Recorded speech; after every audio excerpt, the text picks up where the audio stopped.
Институт биологии проблемой лесных пожаров занимается с 70-х годов прошлого века. Еще под руководством профессора Щербакова Игоря Петровича велись работы по пожарной ситуации, пирогенные исследования в лесах Юго-Западной Якутии, в частности в окрестностях села Кочегарово, в окрестностях города Алекминск.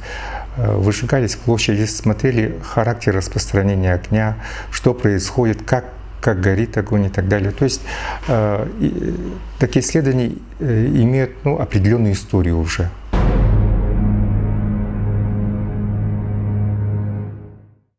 Работы научно-исследовательские, они востребованы были когда-то, скажем, да. Они начинались как инициативные, потом были поддержаны госпрограммой республиканской в свое время, а потом прекратилось это все финансирование, скажем, таких работ. Но тем не менее мы не забываем эти работы, мы продолжаем заниматься изучением пожарной ситуации в республике. В институте мы очень плотно работаем с такими структурами, как Институт космофизических исследований и аэрономии, уже давно занимается проблемами возможности дистанционного зондирования с точки зрения регистрации лесных пожаров, их распространения, изучения их распространения и так далее. С университетом Северо-Восточным федеральным подобные работы проводятся уже совместно и мы проводим.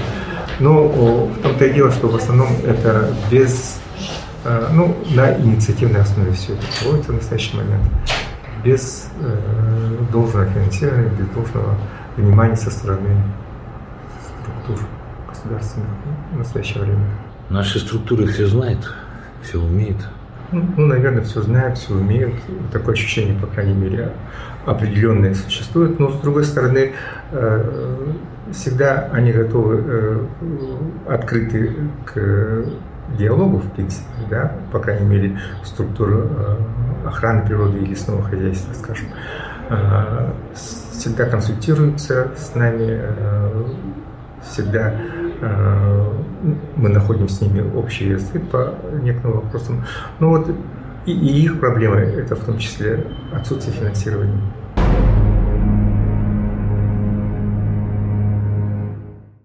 С точки зрения лесопожарной обстановки в этом году, да, аномальное лето, но в принципе ситуация с климатом у нас почти всегда такая.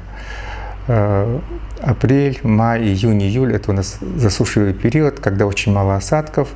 Некоторые годы вообще не бывает осадков, как, например, в этом году практически не было осадков в этот период. И в связи с этим, конечно, разгораются лесные пожары. Их просто невозможно вовремя потушить, вовремя обнаружить, вовремя локализовать. И с точки зрения природных условий, конечно, Якутия характеризуется тем, что у нас, во-первых, очень засушливое лето.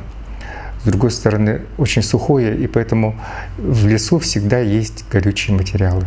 Есть чему гореть. Ежегодно 3, 4, 5 тонн хвои, ветоши и так далее попадает под полог леса с деревьев. Да? И это не успевает перегнить за летний период, потому что лето сухое. И в связи с этим он накапливается. А когда есть чему гореть, то тогда пожар практически неизбежен. Наши исследования показали, что начиная уже с плейстоцена, да, лесопожарная обстановка всегда у нас достаточно сложная в данном регионе. Это сопровождает нас уже давным-давно, в том числе и наши древесные породы. В первую очередь нашу лиственницу, которая занимает практически 90% всех лесов нашей необъятной республики. Конечно, регионы разные.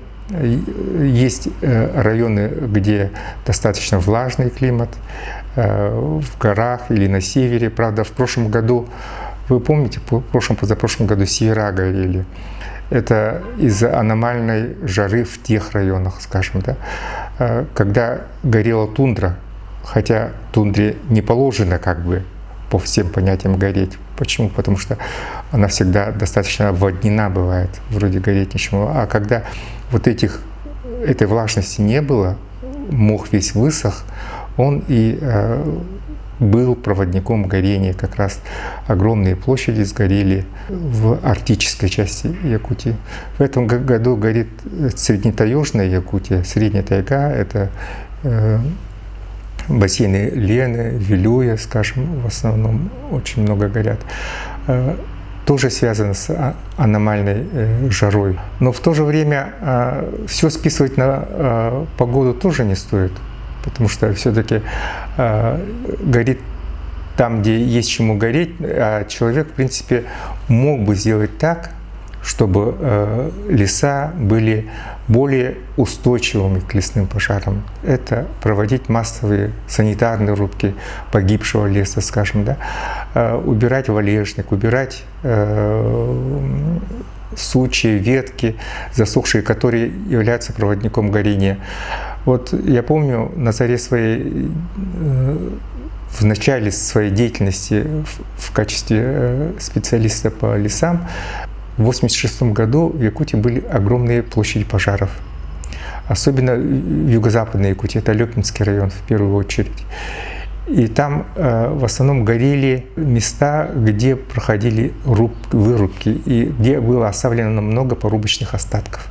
Вот эти порубочные остатки и плюс сухие так называемые речки послужили своеобразным Бигфордов шнуром для прохождения огня на большие расстояния. С тех пор много лесов сгорело, к сожалению, и с этим мы живем уже давно. Наши леса тоже приспособились, адаптировались к этому. Даже вот такое странное утверждение есть в науке, ну, и оно обоснованное, о том, что без лесных пожаров у нас не было бы тайги.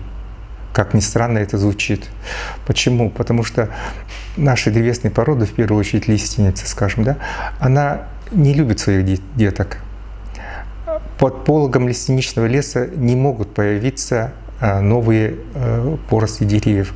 Для того, чтобы появились новые поросты деревьев, необходимо, чтобы подстилка была нарушена до минерального горизонта.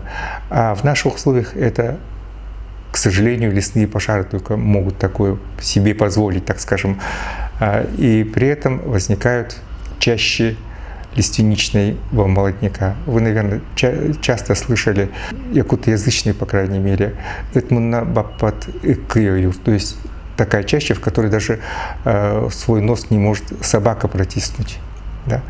Это и есть приспособительное свойство наших древесных пород к периодически возникающим лесным пожарам. Если просто на подстилку семена попадут, они вначале могут прорасти, но они не найдут влаги там, да, потому что подстилка вся сухая.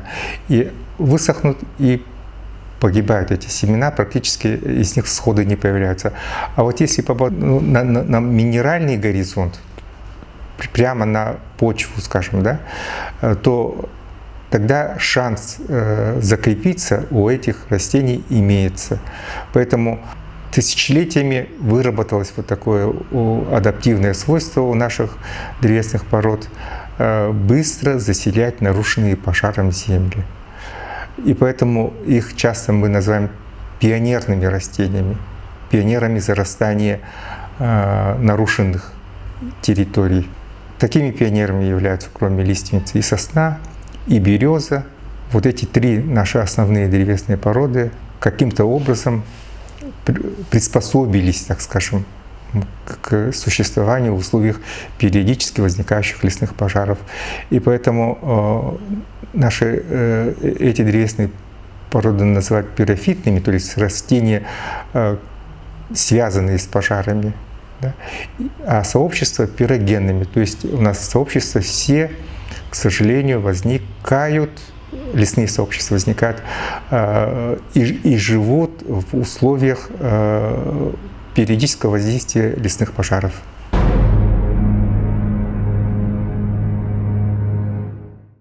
Наш лес пытается сопротивляться, и при этом несколько стратегий сопротивления есть. У сосны, например, стратегия заключается в том, чтобы быстро прогорела хвоя, накопившаяся, быстро огонь беглым пожаром прошел, лес при этом сохранился живым, да, максимально пытается. Это своеобразное приспособление к воздействию огня. Еловый лес, он сопротивляется иным способом. В нем много влаги, даже морд-масса, то есть сухая масса, она достаточно увлажненная, и поэтому огонь-то особо там и не возникнет, и не пройдет через такой лес, если это все не высохнет. А вот когда все высохнет, еловый лес пострадает в большей степени, чем сосновый лес. А лиственница где-то в промежутке между еловым и сосновым лесом. Она и сопротивляется с одной стороны. Одним из приспособлений сопротивления к лесному пожару является то, что деревья у нас очищаются достаточно хорошо от нижних веток. Нет нижних веток, вот огонь, если не высокий, он не доходит до кроны. Вероятность того, что лес сгорит при этом, уменьшается заметно. Толстая кора, поверхностная кора прогорает, а вот камбиальный слой и сердцевина древесины остается более-менее сохраненной, что дает возможность растению, дереву в дальнейшем существовать еще длительное время. Высокосеменная продуктивность. Почти ежегодно у сосны бывают семена 99-98% схожести семян. Огородники понимают, что это очень высокая схожесть семян. Ну, у лиственницы поменьше, 60-70-80% схожести семян. Шишки расположены наверху, произошел лесной пожар, и семена могут попасть на поверхность земли и дать новое поколение деревьев, если старые деревья рядом погибли. То есть все пытается сопротивляться в самых суровых, в самых экстремальных условиях, каковым является, конечно, и лесной пожар. Даже пример такой. Вы часто, наверное, в сосновый лес, когда заходите, видите, что остаются там куртины или латки, толокнянки. Толокнянка, она, или медвежьи ушки еще народное название, она сопротивляется, вот у нее очень много влаги в ткани, в листьях и так далее. И поэтому огонь пытается уничтожить это растение, оно, вот, дойдя до толокнянки, огонь останавливается практически. Лишайник, который рядом, горит хорошо, скажем, да. Поэтому на самом деле у нас лиственничные, сосновые леса должны были быть толокнянково-лишайниковыми, но у нас они все толокнянковые. Почему? Потому что лишайник весь прогорает достаточно активно.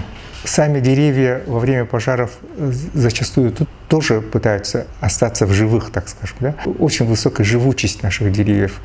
Мы находили деревьев, на которых до 15 пожаров оставили отметины разные. 15 пожаров пытались уничтожить дерево, а дерево живо живехненько до настоящего момента.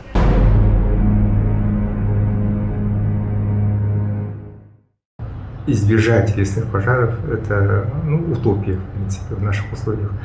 Лесные пожары были, есть и, к сожалению, будут, потому что вся история нашей, скажем, экосистемы, нашего биома лесного, она связана с лесными пожарами.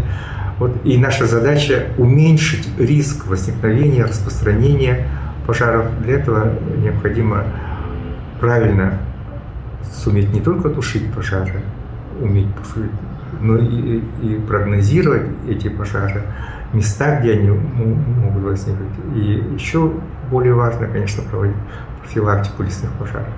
Те же самые рубки санитарные, сбор валежа и так далее. То есть здоровый лес, он больше устойчив к воздействию огня, он сопротивляется огню.